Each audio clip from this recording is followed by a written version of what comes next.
maintains osmolarity. Okay, it helps regulate osmolarity. The ECF, extracellular fluid, is hypertonic if sodium concentration is increased. It's hypotonic if sodium concentration is decreased or diluted. Okay. Um, so sodium imbalance. If the sodium is above normal levels, we call it hypernatremia. So hyper too much, natri, sodium, and emia in the blood. Okay. And hypo too little, natri, sodium, emia in the blood. Hypernatremia. Okay. So here's a little bit of the hormones and what they cause, what actions they cause. Now we're going to look at acid-base balance. Requires regulation of hydrogen ion concentration. Again, so the normal pH of blood is 7.35 to 7.45. Remember that the pH is inversely related to H plus concentration. So when the pH goes down, the H plus concentration goes up. So if you have high acid, highly acidic acid, the pH is very low. So we got things that we call the fixed acid, non-volatile metabolic acid. These come from metabolism. And then a volatile acid, this kind of comes from metabolism as well, but a specific metabolism. Volatile means that it just evaporates quickly. And although carbon dioxide is and even in this, and so in this example, even though carbon dioxide isn't necessarily, you know, evaporating quickly, it's coming out of the solution as the concentration of it goes up. So it evaporates, so to speak. And then by that means it will cause a regulation. So as carbon dioxide changes, so does the H plus in bicarbonate. So the more carbon dioxide there are, the more you're going to have H plus in bicarbonate ions, right?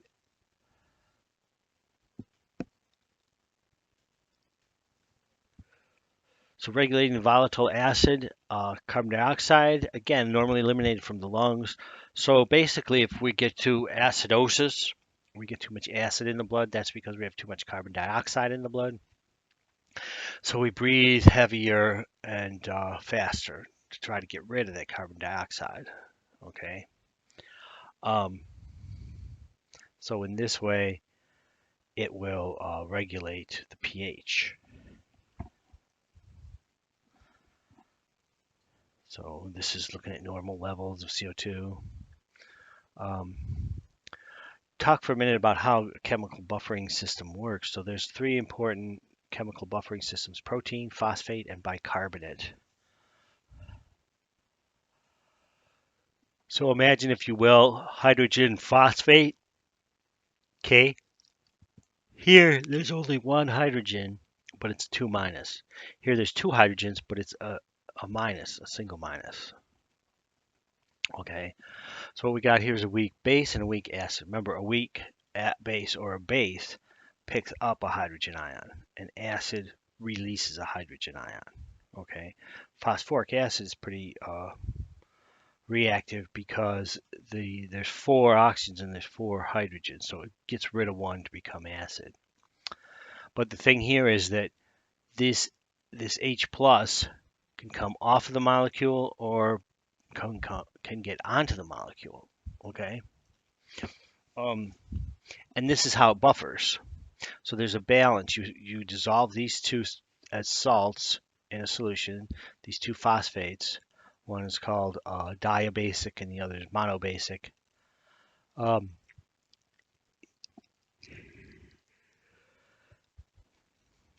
You combine these two in a solution, and what happens is that the pH will be established depending on the concentration of these. So once you've established that pH, usually around neutral, since these are weak acids and bases. So what happens is, say it's 7.8, okay?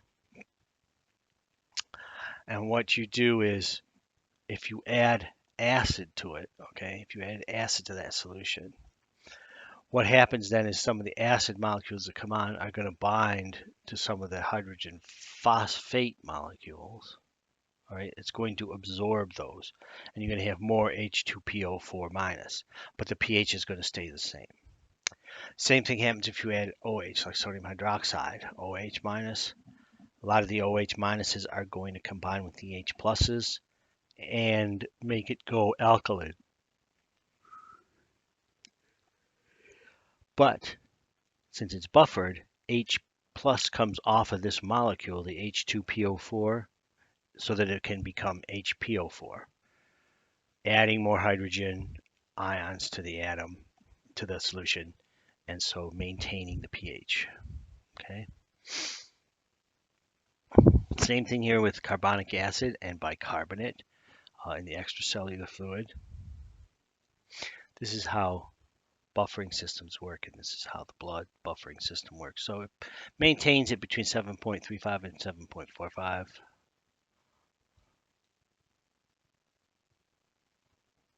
Okay, there we go. So again, if there's a disturbance in that, then there are ways of correcting it. So respiratory acidosis, respiratory alkalosis, metabolic acidosis, and metabolic alkalosis. So what we're talking about is due to impaired elimination of carbon dioxide by the respiratory system. So you're either not breathing heavy enough, or there's something obstructing the ventilation, so the carbon dioxide doesn't get enough from the body and enough away from the body when we, expire air. If it doesn't get far enough away, it's going to be breathed back in. Okay. And then respiratory acidosis, hypoventilation, where there isn't enough ventilation. Okay.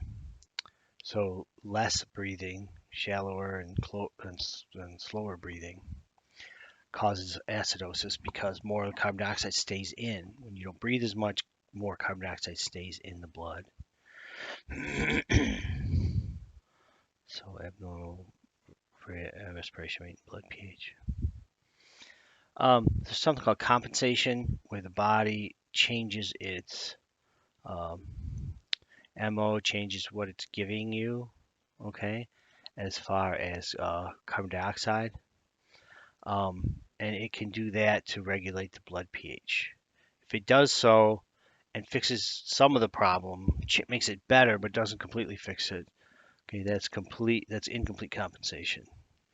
If it does so and just changes carbon dioxide and it causes a change back to normal, then it's complete compensation. If it does absolutely nothing, then it's uncompensated. Right?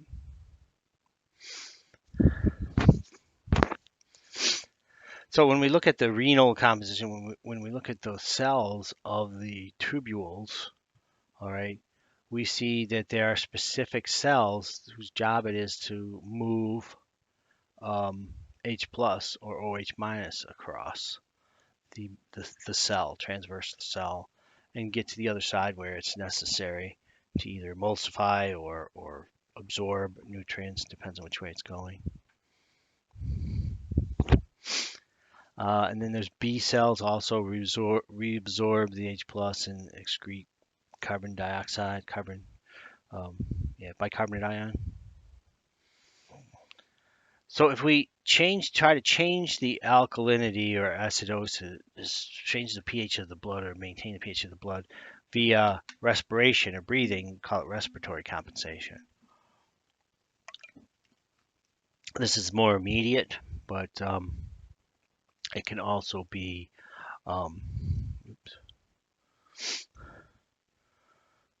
renal compensation. So respiratory compensation and renal compensation.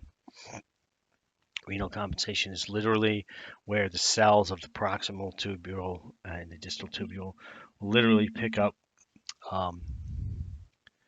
H plus on one side, like the lumen, and actually take it out and put it in the blood, or vice versa, depending on what the body needs. Not really, doesn't care much about what the condition is. um, elsewhere. But anyway, again, renal compensation and respiratory compensation. Okay, so thanks a lot, and that's about it. Chapter 25 is short. I even shortened it more.